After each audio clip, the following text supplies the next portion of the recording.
ఒక చెడ్డ పని చేశారనుకోండి, బయటికి వెళ్ళారు, సరదాగా అలా బయటికి వెళ్తూ ఒక రాయి తీసుకొని ఒక కారు మీదనో ఒక బండి మీదనో ఒక ఇంటి మీదనో వేశారు. అప్పుడు ఆ ఇంటి యజమాని, కారు యజమాని వచ్చి ఏమంటాడు మిమ్మల్ని? ఉద్దెట్టుకుంటాడా? బొబ్బరేగేసేవరా రాయి, ఇంకో రాయి ఏరా నాయన అంటాడా? ఏమంటాడు? ఎవడరా మీ అమ్మా నాన్న? ఎవడికన్నా బిడ్డవురా నువ్వు? ఎవడి బిడ్డవురా? ఎవరి పిల్లగాలరా వీళ్ళు అని చదువుతారు. తిట్టు మళ్ళీ తిట్టారు. ఎప్పుడు కూడా సమాజం ఎప్పుడు కూడా మనల్ని తిట్టదు. ముందు తిట్టు మనం చెడు పని చేస్తే, చెడ్డ పని చేస్తే మొట్టమొదటి తిట్లు ఎవరికి పడతాయి? అమ్మకు పడతాయి, నాన్నకు పడతాయి. కాబట్టి మనం పుట్టి మన మీద ఎంతో ఆశలు పెట్టుకొని మన నుంచి ఎంతో ఆశించినటువంటి అమ్మకు నాన్నకు మనం ఏమిస్తున్నాం? తిట్లని బహుమతిగా ఇస్తున్నాం. మనం దేనివల్ల? ఏం చేయటం వల్ల? తప్పుడు పని చేయటం వల్ల, చెడ్డ ప్రవర్తన వల్ల, చెడు ప్రవర్తన వల్ల, చెడుగా బిహేవ్ చేయటం వల్ల. కాబట్టి మనమంతా ఏమి చేయాలి? మనకు ఊహ తెలిసాక, చిన్న పిల్లలు ఉన్నారనుకోండి, ఇప్పుడు మీరంతా ఏ క్లాస్ నుంచి ఉన్నారా? ఇక్కడ ఏ తరగతుల వాళ్ళు ఉన్నారు? 6th నుంచి 7th, 10th ఉన్నారా? బీటెక్ వాళ్ళు కూడా ఉన్నారు. ఓకే, చాలా సంతోషం. 6th క్లాస్ అంటే కనీసం 5-6 తరగతుల నుంచి మనకు ఒక ఊహ, మనకు ఒక అభిప్రాయం, మన మీద మనకు ఒక అభిప్రాయం, మన కుటుంబం మీద మనకు ఒక అభిప్రాయం వస్తుంది. కాబట్టి మనకి ఇలాంటి క్యాంపులు, ఇలాంటి ప్రేరణాత్మకమైనటువంటి కార్యక్రమాలు 6th క్లాస్ నుంచి ఎక్కువ ఇస్తారు. చిన్నపిల్లలు కూడా ఇవ్వచ్చు, కానీ వాళ్ళు మర్చిపోతారు. మీ అందరికీ ఒక విషయం తెలుసా? మీ అందరూ పాఠశాలలో చదువుకొని ఈ స్థాయికి వచ్చారు కదా, ప్రైమరీ స్కూల్లో చదువుకొని ఈ స్థాయికి వచ్చారు. 1st క్లాస్లో మనకు పాఠం చెప్పినటువంటి ఉపాధ్యాయుడి పేరు కానీ ఉపాధ్యాయుడి పేరు కానీ తెలుసా? ఎంతమందికి తెలుసు? చేయొద్దండి. 1st క్లాస్ ఏ పేరు నాన్న? Last one. మీ పేరు, మీ ఉపాధ్యాయుడి పేరేంటి? గురువుగారి పేరు? లాస్ట్ వెనక ఏం పేరు? మీ ఉపాధ్యాయుడి పేరేంటి? 1వ తరగతిలో మీ ఉపాధ్యాయుడు ధనలక్ష్మి మేడం ఏం చెప్పేవారు మీకు? తెలుగు చెప్పేవారు.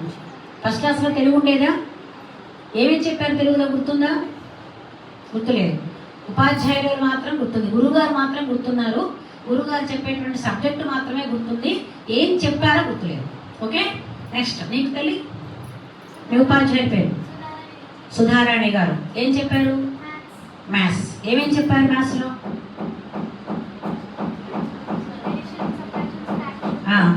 అంటే 1st క్లాస్లో ఉంటాయి కాబట్టి అవి చెప్పారని అనుకుంటున్నావా? అవే చెప్పారని గుర్తుందా? అవే చెప్పారా? గుర్తుందా? ఏం చదువుతున్నావు? 8th. నువ్వు నాన్న నువ్వేం చదువుతున్నావు? 6th. ఓకే, సంతోషం. నువ్వు తల్లి, మీ ఉపాధ్యాయులు గారి పేరేంటి? సందాని. ఏం చెప్తారు టీచర్? హిందీ. ఏం చెప్పారు హిందీ పాఠంలో గుర్తుందా? ఏమేం చెప్పారు? పోయమ్స్. పోయమ్స్లో ఏం చెప్పారు? అంటే పోయమ్స్ అంటే తన పద్యాలు పాడుకుంటూ వెళ్ళారా? ఏమన్నా మోరల్ వాల్యూస్ చెప్పారా? గుర్తున్నాయా అవి? ఏం గుర్తులేవు. ఓకే, నెక్స్ట్ లాస్ట్ నువ్వు చెప్పు. ఏం చదువుతున్నావు తల్లి? 10th class. ఇప్పుడు 10th అయిపోయిందా? ఇప్పుడు చదవాలి. ఓకే, చెప్పు నాన్న. మీ 1st క్లాస్ శైలజ టీచర్. మ్యాథ్స్లో ఏం చెప్పారు? టేబుల్సా?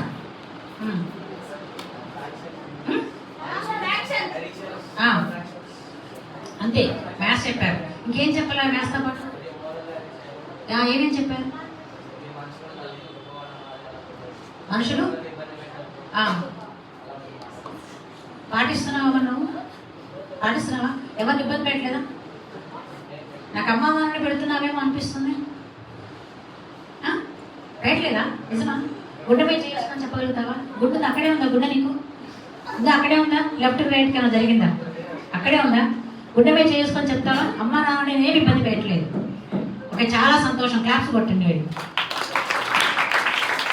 ఇంతకుముందు ఏమన్నా ఇబ్బంది పెడతావా? ఇక ముందు అంటే ఇప్పటి వరకు ఏంటంటే మనం అజ్ఞానంలో ఉన్నాం కదా. ఇప్పుడు 10th వస్తాడు కాబట్టి జ్ఞానం వస్తుంది, బోర్డంత నాలెడ్జ్ వస్తుంది. తర్వాత ఇంటర్మీడియట్కి వెళ్తాడు, తర్వాత డిగ్రీకి వెళ్తాడు, లేదా బీటెక్కి వెళ్తాడు, ఆ తర్వాత హైటెక్కి వెళ్ళిపోతాడు. అప్పుడు మనకి ఆ పారమైనటువంటి జ్ఞానం వస్తుంది. అప్పుడు ఏమైనా ఇబ్బంది పెడదాం అనుకుంటున్నావా? లేదు కదా. ఓకే, చాలా సంతోషం అన్న. కొంచెం అంటే మనం చూడండి, ప్రాథమిక స్థాయిలో ఉన్నటువంటి ఉపాధ్యాయులని మాత్రం కొంతమంది గుర్తుపెట్టుకోగలుగుతారు, కొంతమంది వారు చెప్పినటువంటి సబ్జెక్ట్ని గుర్తుపెట్టుకోగలుగుతారు. ఆ సబ్జెక్ట్లో ఏం చెప్పారనేటువంటిది గుర్తుండదు. అంటే ప్రాథమిక స్థాయిలో అంటే చిన్నపిల్లలుగా మనం ఉన్నప్పుడు 6 సంవత్సరాలు 7 సంవత్సరాలు 8 మహా అయితే 9 10 వరకు మన జ్ఞాపక శక్తి చాలా షార్ప్గా ఉంటుంది, చాలా పదునైనటువంటి జ్ఞాపక శక్తి. 108 దేశాల రాజధానుల పేరు చెప్పిన, ప్రపంచ దేశాల్లో ఉన్నటువంటి దేశాల అన్నిటి పేరు చెప్పిన, ప్రపంచంలో ఉన్నటువంటి దేశాల పేరు చెప్పిన ఆ స్థాయిలో గుర్తుపెట్టుకునేటువంటి కెపాసిటీ ఉంటుంది. ఆ స్థాయి నుంచి పై స్థాయికి మనం ఎదిగిన తర్వాత కూడా ఆ నాలెడ్జ్ జ్ఞానాన్ని అలాగే గుర్తుపెట్టుకుంటే అప్పుడు మనం అపారమైనటువంటి జ్ఞాన సంపన్నులం అవుతాం. ఆ జ్ఞానం అనేటువంటిది మనలో తరచూ ఉండాలంటే అంటే మనం పెరిగిన కొద్దీ జ్ఞానం పెరగాల తరగాల? పెరగాలి. జ్ఞానం పెరగాలంటే ఏం చేయాలి? మనం ఏం చేయాలి? కొత్త కొత్త విషయాలు తెలుసుకోవాలి, ఇంకా గుర్తుంచుకోవాలి, పాత విషయాలను మర్చిపోవాలి. అంతేనా?